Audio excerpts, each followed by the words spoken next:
नमस्ते साथियों, मैं देशराज स्वागत करता हूं आप सभी का आपके अपने प्लेटफॉर्म निष्ठा क्लासेज में। साथियों, व्याकरण पढ़ने की अपनी श्रृंखला में आज का अपना विषय बिंदु है काल। तो चलिए साथियों, बिना किसी देरी के काल विषय से संबंधित अपना जो प्रकरण है उसको समझते हैं और उसे संबंधित प्रश्नों का हल करते हैं। चलिए सबसे पहले पढ़ेंगे अपन काल की परिभाषा।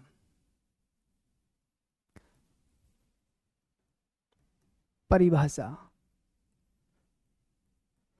व्याकरणिक परिभाषा में काल किसको कहा जाता है?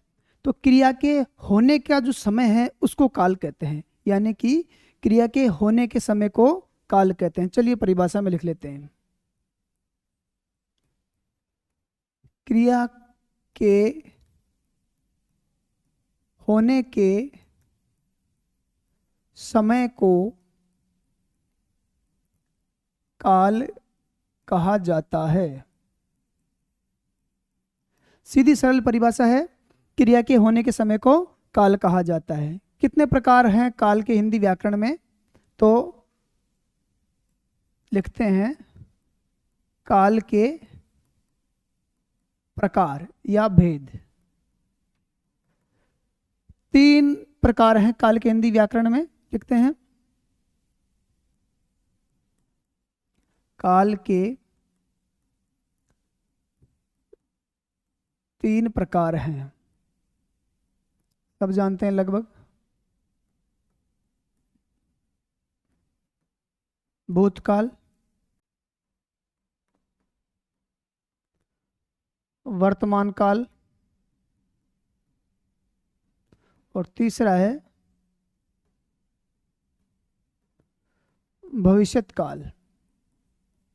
ये काल के 3 प्रकार हैं जो लगभग सभी जानते हैं, भूतकाल, वर्तमान काल और भविष्यत काल। चलिए शुरू करते हैं भूतकाल से। भूतकाल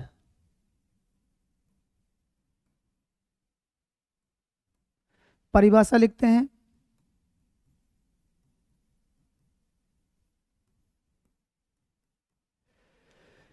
क्रिया का वह रूप जिससे उसके बीते हुए समय में होने का बोध होता है उसको भूतकाल कहते हैं। यानी कि जब क्रिया के रूप से हमें ये बोध हो कि ये क्रिया बीते हुए समय में हुई थी तो उसको भूतकाल कहते हैं। लिखते हैं क्रिया का वह रूप जिससे क्रिया के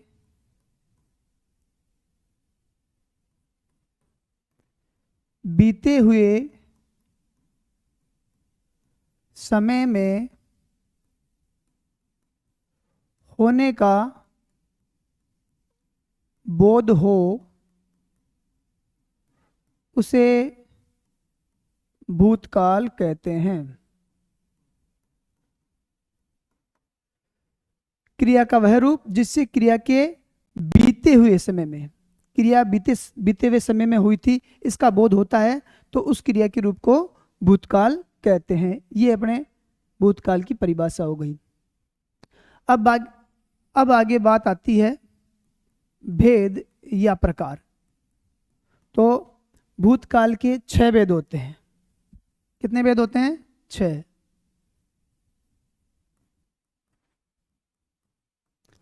भूतकाल के 6 भेद होते हैं। 6 भेद होते हैं भूतकाल के। अब इन सब के अपन नाम लिख लेते हैं एक बार यहीं पे।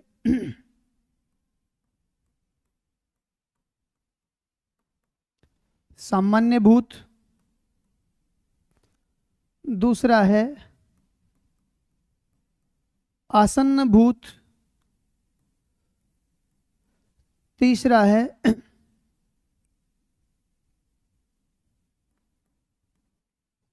पूर्ण भूत और चौथा है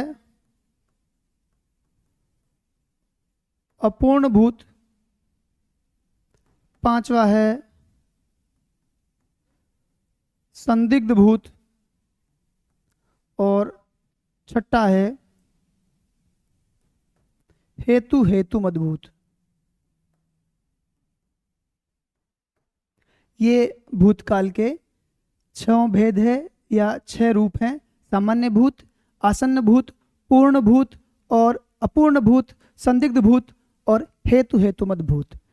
अब इन सभी रूपों की परिभाषा, इनसे संबंधित उदाहरण और इनकी आपस में क्या तुलना है, क्या अंतर है, कैसे हम इनका भेद समझ सकते हैं, कैसे इनसे संबंधित आए हुए शब्दों को हम समझ सकते हैं या वाक्यों को अपन समझ सकते हैं कि ये सामान्य भूत का है, आसन्न भूत का है, पूर्ण भूत, अपूर्ण भूत, संदिग्ध या हेतु हेतुमत भूत का है। इसका अपन आगे लेखन और समझने का प्रयास करेंगे। चलिए, पहला है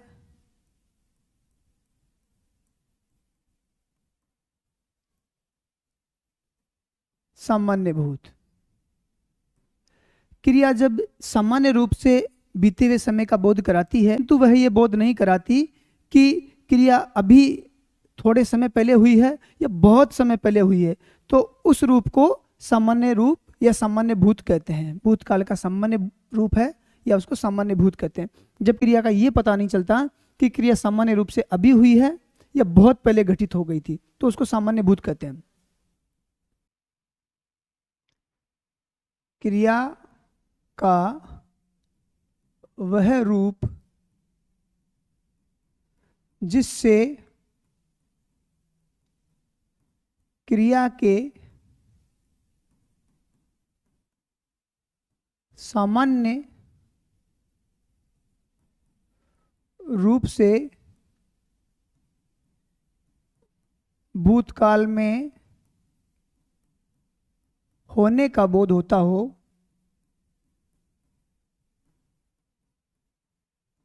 होता है,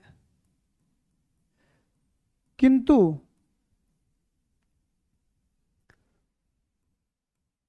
उससे यह पता नहीं चलता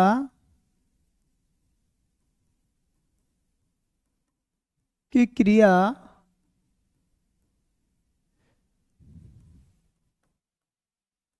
कितने समय पहले हुई थी, तो उसे सामान्य भूत कहते हैं।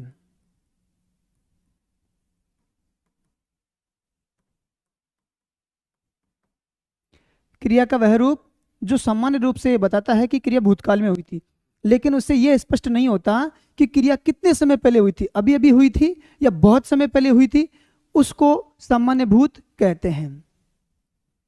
जैसे कि उदाहरण देख लेते हैं।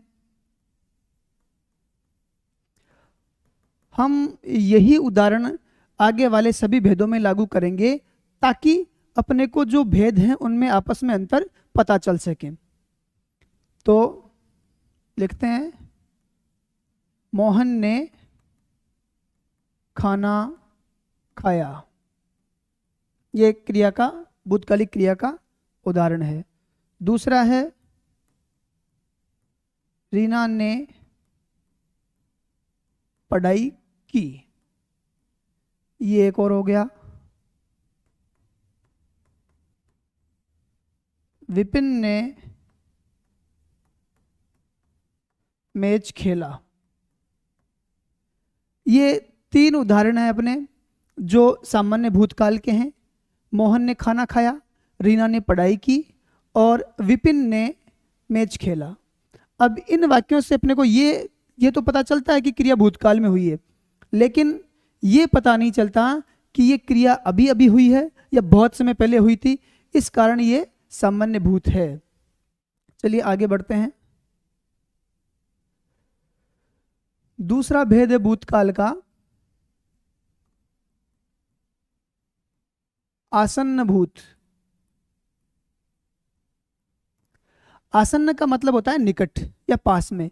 तो भूतकालिक क्रिया का वह रूप जिसमें यह पता चलता है कि क्रिया अभी अभी संपन्न हुई है, भूतकाल तो है लेकिन अभी अभी संपन्न हुई है, उसको कहते हैं आसन्न भूत। आसन का मतलब होता है पास में या निकट में, यानी कि अभी अभी।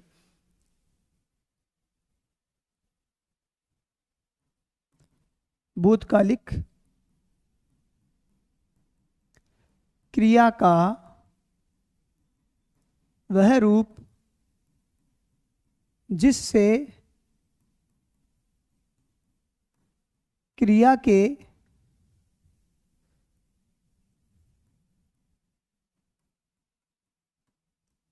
अभी अभी संपन्न होने का बोध होता है, उसे आसन्न भूत कहते हैं।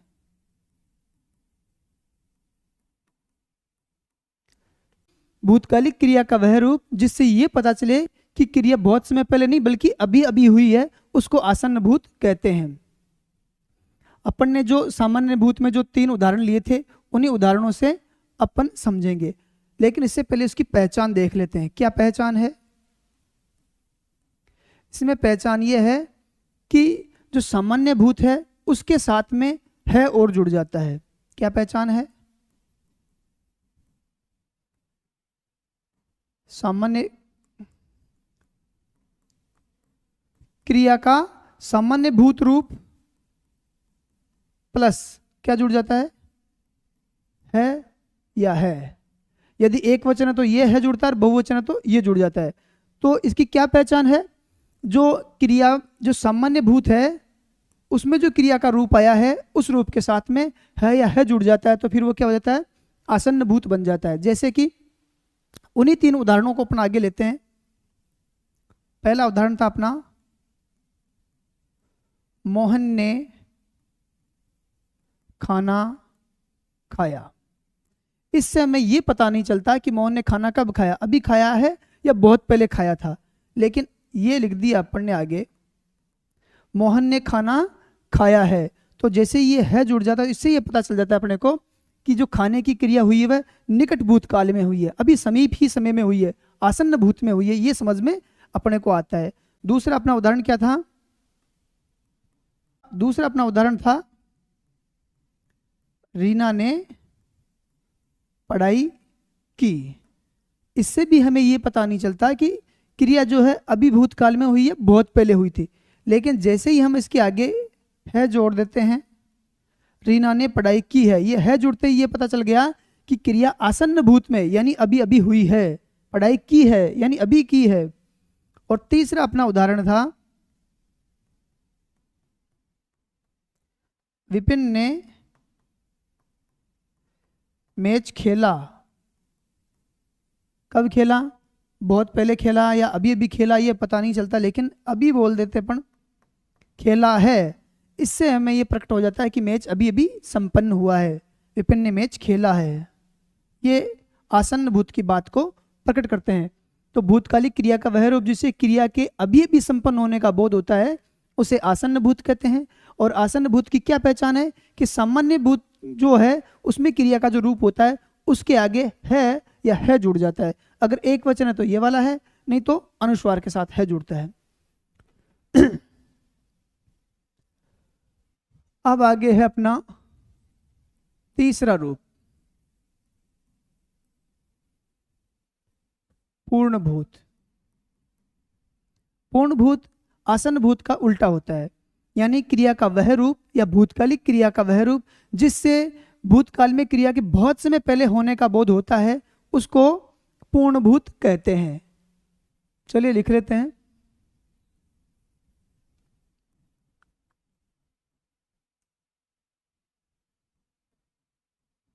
भूतकालिक क्रिया का वह रूप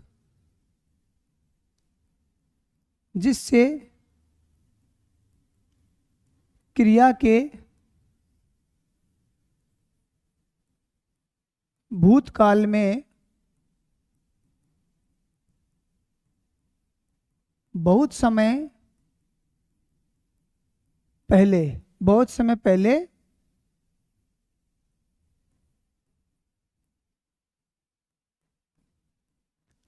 होने का बोध होता है,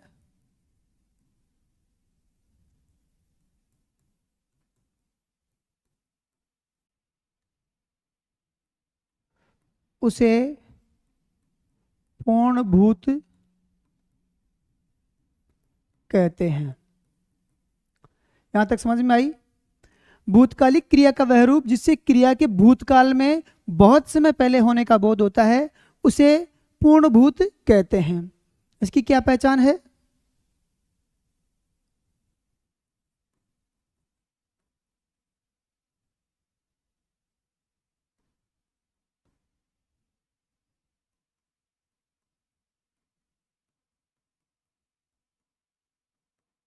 सामान्य भूत जो क्रिया का रूप होता है सामान्य भूत का, उसके साथ में था, थी और थे जुड़ जाते हैं तो बहुत समय पहले का बोध कराने लग जाते हैं, यानी कि पूर्ण भूत का बोध कराते हैं। एक बार अपन उन्हीं उदाहरणों से देख लेते हैं वापस। मोहन ने खाना खाया। एक तो मोहन ने खाना खाया, एक तो यह है जो कि सामान्य भूत का उदाहरण है, जिससे हमें यह पता नहीं चलता कि मोहन ने खाना कब खाया था, अभी खाया था या बहुत समय पहले खाया था। लेकिन इसके साथ है लगाया था अपन ने आसन्न भूत में, खाना खाया है, इससे यह बोध हो गया कि अभी अभी खाया है। लेकिन अगर इसकी जगह अपन ये लिख देते हैं सामान्य भूत प्लस था, थी, थे, खाना खाया था, इससे यह बोध होता है कि बहुत समय पहले खाया था।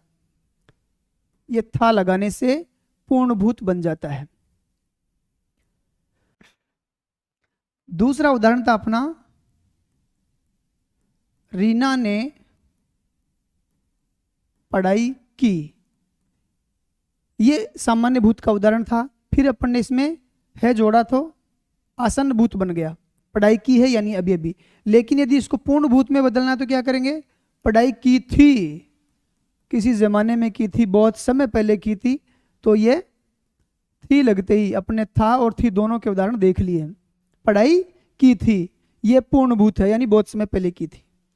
तीसरा उदाहरण था अपना,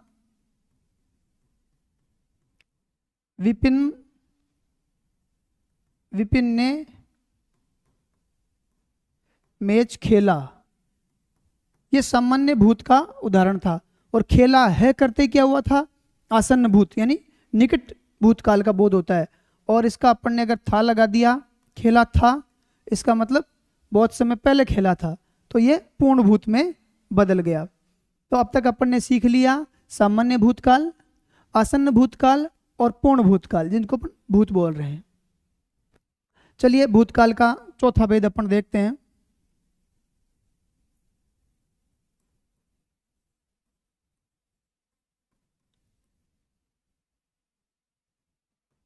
अपूर्ण भूत, भूतकालिक क्रिया का वह रूप जिससे क्रिया के भूतकाल में जारी रहने का बोध होता है या भूतकाल में उसके समाप्त होने का बोध नहीं होता है, उसको अपूर्ण भूत कहते हैं। यानी कि क्रिया भूतकाल में पूर्ण नहीं हुई थी, अपूर्ण थी या जारी थी, उसको अपूर्ण भूत कहते हैं। चलिए परिभाषा लिखते हैं। क्रिया का वह भूतकालिक रूप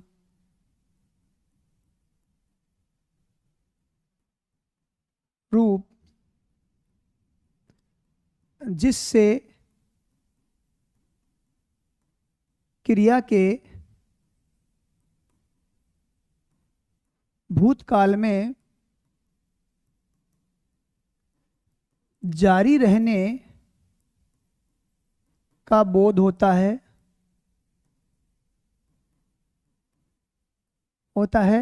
या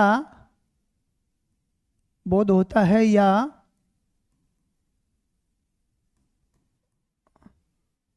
भूतकाल में उसके पूर्ण होने का बोध नहीं होता, यानी कि क्रिया भूतकाल में जारी थी। क्रिया का वह रूप या क्रिया का वह भूतकालिक रूप जिससे क्रिया के भूतकाल में जारी रहने का बोध होता है या भूतकाल में उसके पूर्ण होने का बोध नहीं होता, उसको अपूर्ण भूत कहा जाता है। उन्हीं तीन उदाहरणों से अपन समझते हैं। पहला, मोहन खाना खा रहा था, पूर्ण नहीं हुई थी क्रिया, जारी था काम, भूतकाल में वो काम जारी था, पूर्ण होने का बोध नहीं होता, है ना। दूसरा उदाहरण अपन देख लेते हैं। रीना पढ़ाई कर रही थी, कर रही थी। और तीसरा उदाहरण अपन देख लेते हैं एक बार। विपिन मैच खेल रहा था। ये तीनों ही काम भूतकाल में जारी थे, पूर्ण नहीं हुए थे, समाप्त नहीं हुए थे, और उनकी पूर्णता का बोध नहीं होता है, बल्कि भूतकाल में उनके जारी रहने का बोध होता है। ये तीनों काम भूतकाल में जारी थे, कब समाप्त हुए इसका पता नहीं चलता है। समाप्त होने की बात पर अनिश्चय है, कब समाप्त हुए थे इसका कुछ पता नहीं है। तो समाप्त भूतकाल में जो क्रिया के समाप्त होने का पता नहीं चलता तो उसको अपूर्ण भूत कहते हैं। क्या पहचान है? क्रिया के साथ में रहा था, रही थी या रहे थे आएगा। इसमें अपन ने रहे थे यानी बहुवचन का उदाहरण नहीं लिया। रहा था, रही थी या रहे थे, ये इसकी पहचान है। अपूर्ण भूत की पहचान लिख लेते हैं।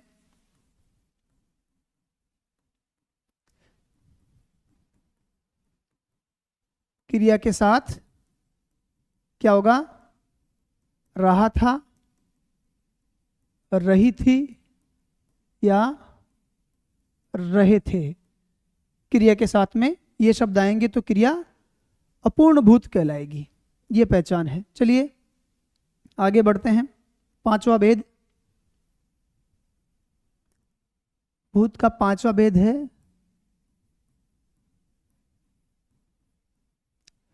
संदिग्ध भूत। किसी भूतकालिक क्रिया के विषय में निश्चय का बोध नहीं होता या संदेह का बोध होता है। या तो निश्चय का बोध नहीं होता यूं कह सकते हैं, या यूं कह सकते हैं कि उसके बारे में संदेह का बोध होता है, तो उस भूतकालिक क्रिया को संदिग्ध भूत कहा जाता है, या उस भूतकालिक क्रिया के होने के समय को संदिग्ध भूत कहा जाता है, या उसके प्रकार को संदिग्ध भूत कहा जाता है। ऐसा अपन समझ सकते हैं। लिखें,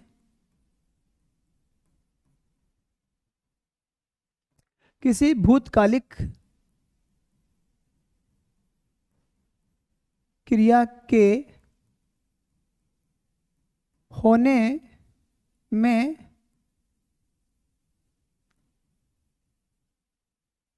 किसी भूतकालिक क्रिया के होने में संदेह का बोध होता है या निश्चय का बोध नहीं होता।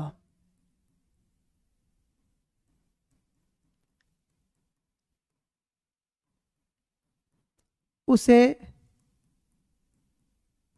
संदिग्ध भूत कहते हैं। दोनों तरीके से अपन ने इसको लिखा है। संदिग्ध भूत, किसी भूतकालिक क्रिया के होने में या तो संदेह का बोध हो या निश्चय का बोध नहीं हो तो उसको संदिग्ध भूत कहा जाता है। इसकी पहचान क्या है?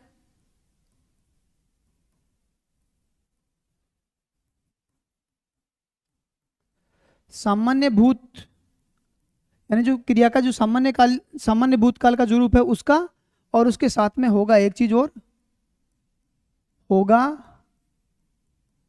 होगी और होंगे। क्रिया के सामान्य भूत रूप के साथ में ये तीन चीजें जुड़ जाएगी तो संदिग्ध भूत बन जाता है। सामान्य भूत प्लस होगा, होगी, होंगे जुड़ जाता है तो वह सामान्य भूत से संदिग्ध भूत में बदल जाता है। उदाहरण वही रखेंगे अपन ताकि बात अपने को पूरी तरीके से स्पष्ट हो जाए। पहला है, मोहन ने खाना खाया। यहां तक तो कौन सा भूत था? सामान्य भूत। जैसे ही हम इसके आगे ये जोड़ेंगे होगा, वाक्य क्या बन जाएगा? मोहन ने खाना खाया होगा।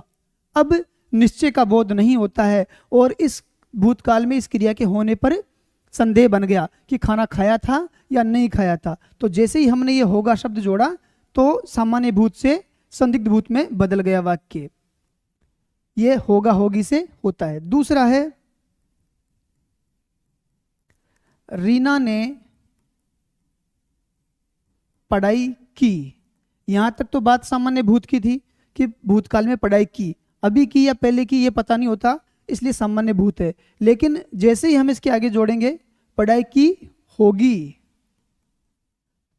रीना ने पढ़ाई की होगी, तो इस क्रिया के होने पर संदेह का बोध होने लगा है, निश्चय का बोध इसमें से हट गया। की होगी पर यह तय नहीं है कि की ही है, ऐसा नहीं है। तो जैसे ही होगी शब्द जोड़ा तो संदेह का बोध हुआ, और जहां संदेह का बोध होता है भूतकालिक रूप में, वहां संदिग्ध भूत हो जाता है। ये इसकी वजह से है, इसका जरूर ध्यान रखें। तीसरा अपना उदाहरण है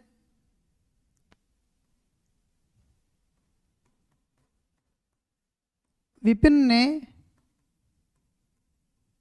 मैच खेला, यहां तक था सामान्य भूत। जैसे हमने इसके आगे लिखा खेला होगा, तो अब इस मैच खेलने पर संदेह का बोध होने लगा है, निश्चय का बोध हट गया है इस होगा शब्द के कारण। तो ये संदिग्ध भूत में बदल गया। संदिग्ध भूत की परिभाषा और संदिग्ध भूत के उदाहरण अपन ने देखे हैं, और बाकी भूतकालिक के जो रूप हैं उनसे इसका कैसा अंतर बनता है वो अंतर भी अपन ने देख लिया है। भूतकाल का छठा रूप देखते हैं, हेतु हेतुमद्भूत। हेतु हेतुमद्भूत भूतकालिक क्रिया का वह रूप जिसमें किसी एक क्रिया के होने का आधार कोई दूसरी क्रिया होती है, या भूतकालिक क्रिया का वह रूप जिसमें एक क्रिया का होना किसी दूसरी क्रिया पर अवलंबित हो या आधारित हो। एक क्रिया तभी होगी जबकि कोई पहले क्रिया हुई हो। इस बात को हेतु हेतुमद्भूत कहते हैं। कंडीशन होती है, ये कारण होता है। कोई बाद वाली क्रिया तभी होगी जब पहले कोई क्रिया हुई हो, ऐसी कंडीशन को अपन हेतु हेतुमद्भूत कहते हैं। लिखें, भूतकालिक क्रिया का वह रूप जिसमें किसी क्रिया का होना किसी अन्य क्रिया पर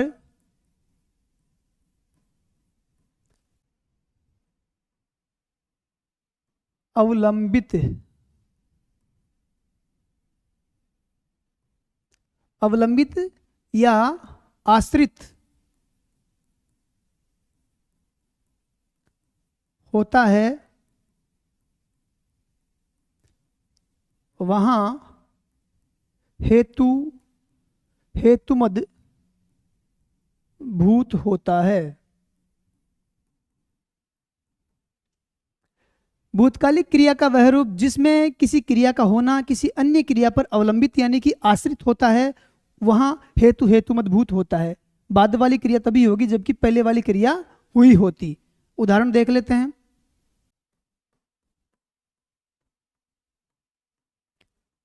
युद्ध होता तो गोलियां चलती। युद्ध होता तो गोलियां चलती। तो जो गोलियां चलने का काम कब होता? जबकि युद्ध होता तो ये इस क्रिया का होना इस क्रिया पर डिपेंड करता है। वो जो डिपेंड करने की बात है उसी को हेतु हेतुमद भूत कहा जाता है। दूसरा लिख लेते हैं, हम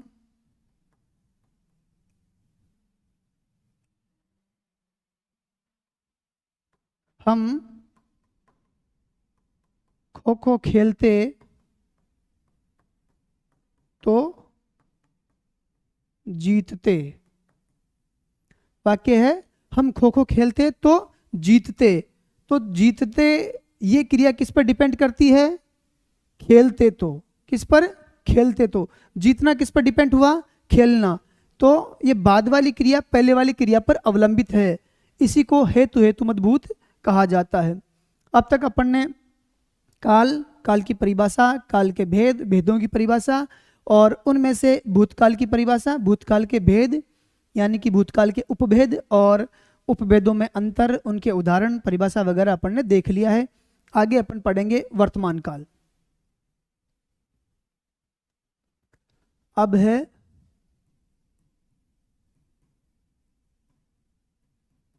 वर्तमान काल।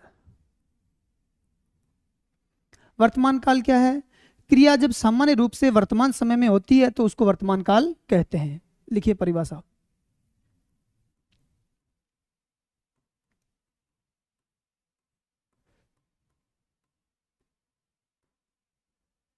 क्रिया जब वर्तमान समय में होने का बोध कराती है तो उसे वर्तमान काल कहा जाता है। यह वर्तमान काल की सिंपल सी परिभाषा है। क्रिया जब वर्तमान समय में होने का बोध कराती है तो उसे वर्तमान काल कहा जाता है। अब आगे अपन लिख लेते हैं वर्तमान काल के भेद। वर्तमान काल के भेद। वर्तमान काल के 5 भेद होते हैं। कौन कौन से होते हैं लिख लेते हैं। वर्तमान काल के 5 भेद होते हैं। वर्तमान काल के भेदों की संख्या कितनी है? 5 है। कौन कौन से वर्तमान काल हैं? पहला तो है सामान्य वर्तमान काल, दूसरा है अपूर्ण वर्तमान काल, तीसरा है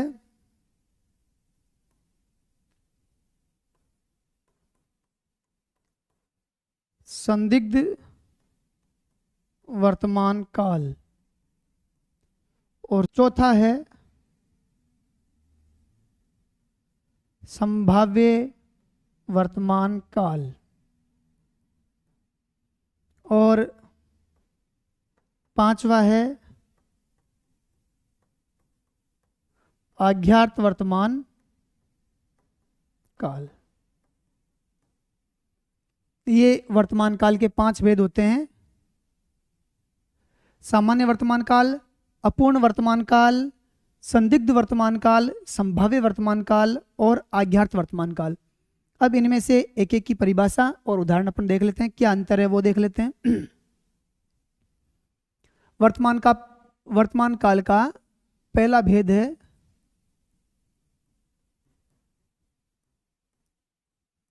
सामान्य वर्तमान काल, जिसको अपन सामान्य वर्तमान भी कहते हैं। क्रिया जब सामान्य रूप से वर्तमान समय में होने का बोध कराती है तो उसको सामान्य वर्तमान काल कहा जाता है। लिखो। क्रिया जब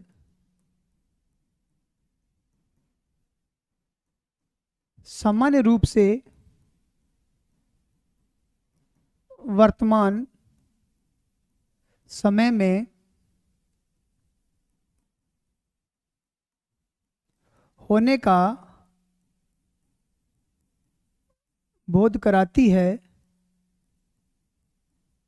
है तो उसे सामान्य वर्तमान कहते हैं। क्रिया जब सामान्य रूप से वर्तमान समय में होने का बोध कराती है तो उसको सामान्य वर्तमान कहते हैं। क्या पहचान है? ता है, ती है, ते हैं, ये क्रिया के पीछे लगते हैं या धातु रूप के साथ में ये लग जाती है, ता है, ती है, ते हैं, तो क्रिया सामान्य वर्तमान का बोध कराती है। जैसे कि खाना, तो अगर इसके साथ ये लग जाएगा तो ये क्या हो जाएगी? खाता है। पीना, ये क्रिया है, तो इसके साथ ही लग जाएगा, तो पीता है या पीती है। ये सामान्य वर्तमान का बोध कराती है। चलिए कुछ उदाहरण देख लेते हैं।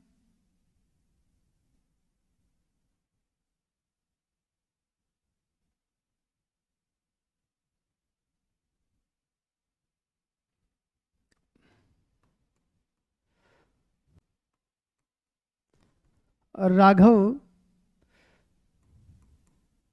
गीत गाता है, तो क्या आया अंत में? ता है। दूसरा उदाहरण देख लेते हैं अपन।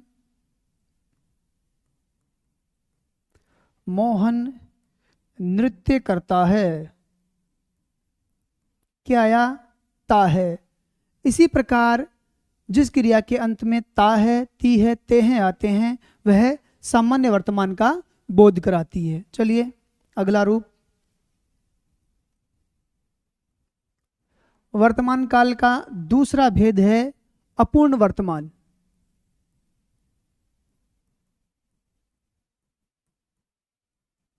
अपूर्ण वर्तमान,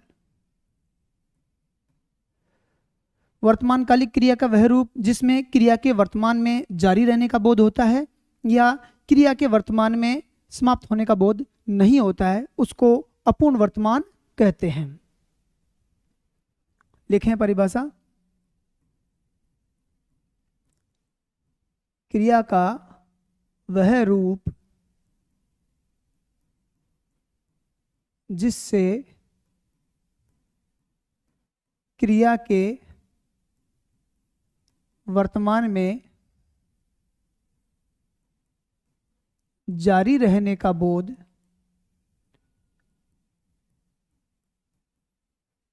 होता है,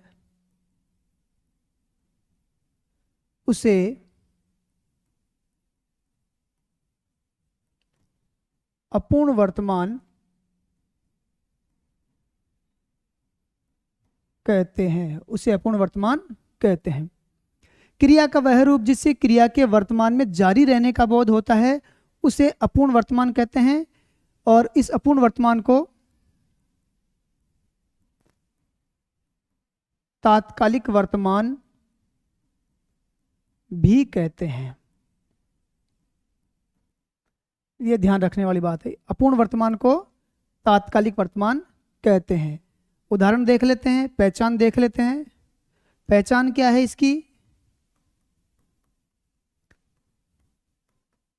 तो जो काम चल रहा है उसके लिए अपन क्या बोलते हैं? रहा है, रही है, रहे हैं। कोई काम कर रहा है, कोई काम कर रहे हैं, ये बोलते हैं। या कोई लड़की काम कर रही तो उसके लिए बोलते थे काम कर रही है। तो पहचान क्या है? क्रिया के साथ में क्या लगता है? रहा है या रही है, या बहुवचन है तो रहे हैं, ये उसकी पहचान है। देख लेते हैं उदाहरण से। जैसे कि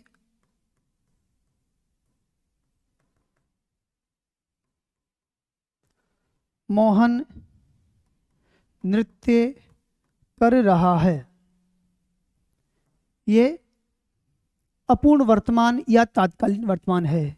काम चल रहा है, अभी खत्म नहीं हुआ है। दूसरा उदाहरण देख लेते हैं। राघव गाना गा रहा है,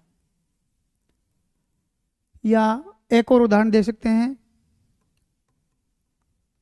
रीमा पढ़ाई कर रही है, रहा है और रही है। एक और रहे हैं का उदाहरण देख लेते हैं। बच्चे खेल रहे हैं, ये सब काम वर्तमान काल में चल रहे हैं। किसी भी काम में पूर्णता का बोध नहीं होता है, यानी कोई भी काम पूर्ण नहीं हुआ, पूरा नहीं हुआ, समाप्त नहीं हुआ है, इसलिए इसको अपूर्ण कहते हैं। काम पूरा नहीं हुआ बल्कि काम चल रहा है। नृत्य कर रहा है और गाना गा रहा है, पढ़ाई कर रही है और बच्चे खेल रहे हैं, सब काम चल रहे हैं, इस कारण इसको अपूर्ण वर्तमान कहते हैं। चलिए आगे। वर्तमान का तीसरा भेद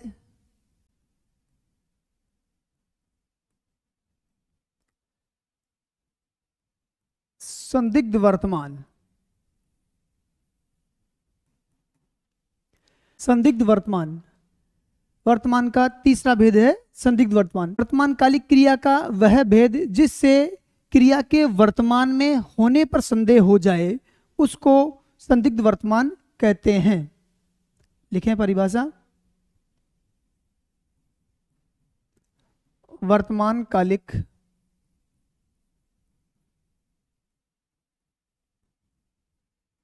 क्रिया का वह रूप जिससे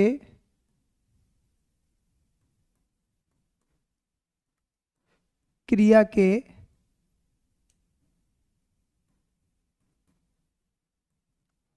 होने पर संदेह हो उसे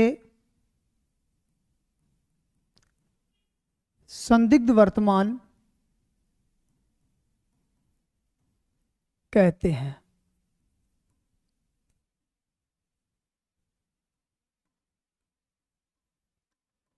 यानी कि वर्तमान कालिक क्रिया का वह रूप जिससे क्रिया के होने पर संदेह हो जाए उसे संदिग्ध वर्तमान कहते हैं।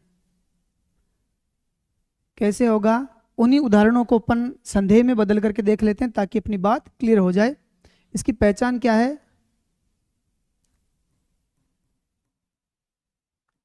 पहचान है सामान्य वर्तमान। सामान्य वर्तमान रूप होता है ना क्रिया का, उसके साथ होगा, होगी और होंगे। क्रिया के सामान्य वर्तमान रूप के साथ होगा, होगी और होंगे शब्द जुड़ जाते हैं तो संदेह पैदा करते हैं। किसके साथ? यहां लिख देता हूं मैं।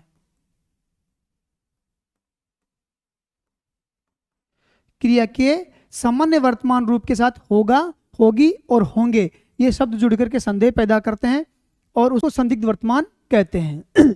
उदाहरण, मोहन नृत्य करता होगा। मोहन नृत्य करता होगा, इसमें हमें संदेह का बोध होता है। मोहन नृत्य कर रहा है ऐसा बोध नहीं होता। काम निश्चित रूप से कर रहा है इसका बोध नहीं होता है। दूसरा उदाहरण अपन देख लेते हैं। राघव गाना गाता होगा, संदेह है, निश्चय का बोध नहीं है। तीसरा है रीमा पढ़ाई करती होगी।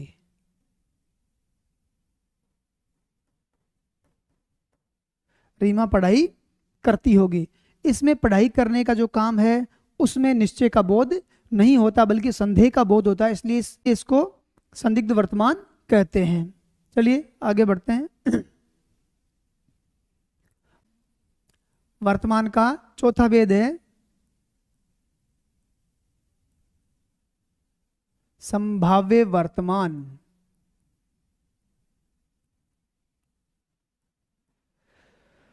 वर्तमान कालिक क्रिया का वह रूप जिससे क्रिया के होने की संभावना व्यक्त हो, वर्तमान में होने की संभावना व्यक्त हो, उसको संभाव्य वर्तमान कहते हैं। लिखें।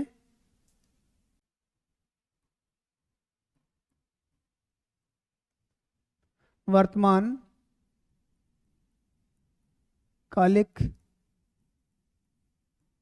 क्रिया का वह रूप जिससे क्रिया के वर्तमान में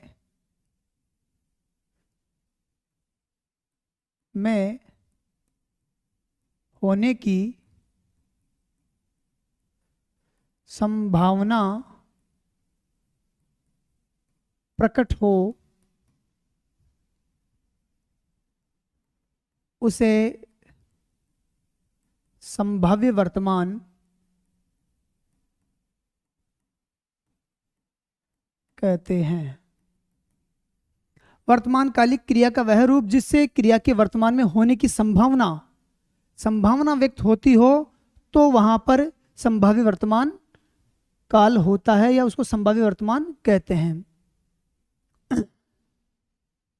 उदाहरण देख लेते हैं।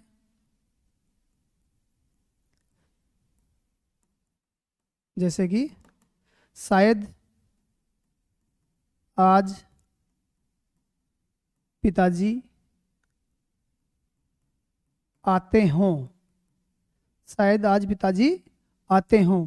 तो इस संभाव्य वर्तमान की क्या पहचान है? एक तो शायद शब्द आ जाता है और एक अंत में हो शब्द आ जाता है। ये संभाव्य वर्तमान की पहचान है। ऐसे ही एक और उदाहरण अपन देख लेते हैं। शायद आज कबड्डी की प्रतियोगिता हो।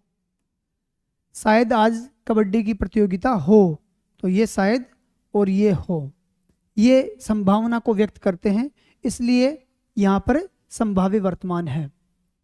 चलिए आगे पढ़ते हैं।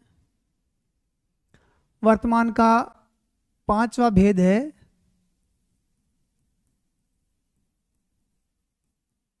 अज्ञात वर्तमान।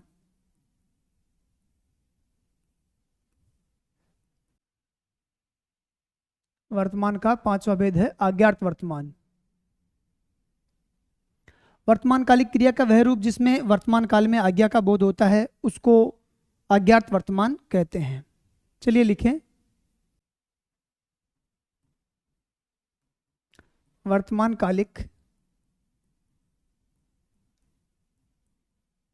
क्रिया का वह रूप जिससे आज्ञा का बोध होता है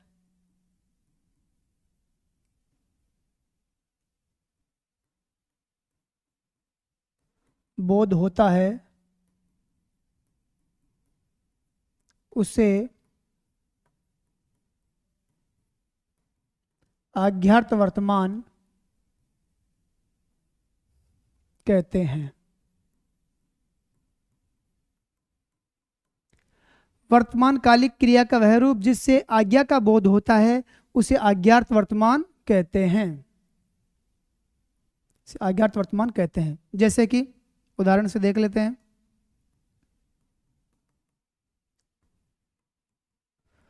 मोहन तू पढ़।